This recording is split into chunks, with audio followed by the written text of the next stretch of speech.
Iniciativa qytetare e femrave Antiko ka realizuar punëtorime nxënës të shkollave të mesme me temën Njohja dhe mbrojtja nga dhuna me baza gjinore. Krahas kësaj, po ashtu është shpërndar edhe material promovues dhe edukativ. Sipas Gëzime Hajredini, aktiviste, dhuna është një nga mekanizmat kryesor në pozitën e pabarabartë të gjinive dhe shërben për të mbajtur femrat në kontroll.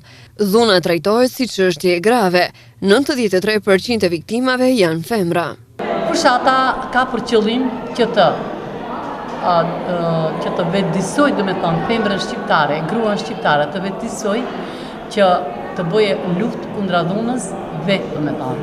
Ajo të përballoj, do me thonë, atë dhunën psiqike, dhunën ekonomike, se zakonisht gruaja shqiptare më tepër është e lënduar nga dhuna në mënyrë ekonomike, sepse vetë gruaja shqiptare nuk është e punësuar sa duhet, sepse kjo do me thonë tangon që gruaja të jetë gjithmonë të jetë nën presionin e dhunës, do me thonë nga burra.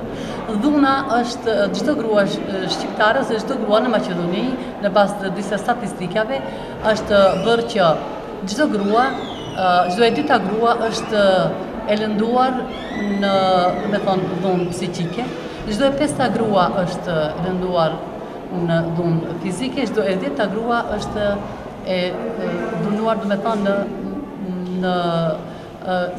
në dhunë seksuale.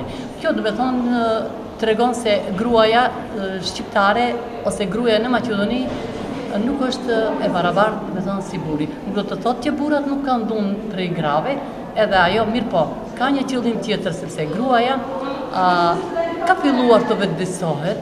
Ky aktivitet është organizuar në kuadër të fushatës ndërkombëtare 16 ditë të aktivizimit kundër dhunës ndaj femrave dhe vajzave.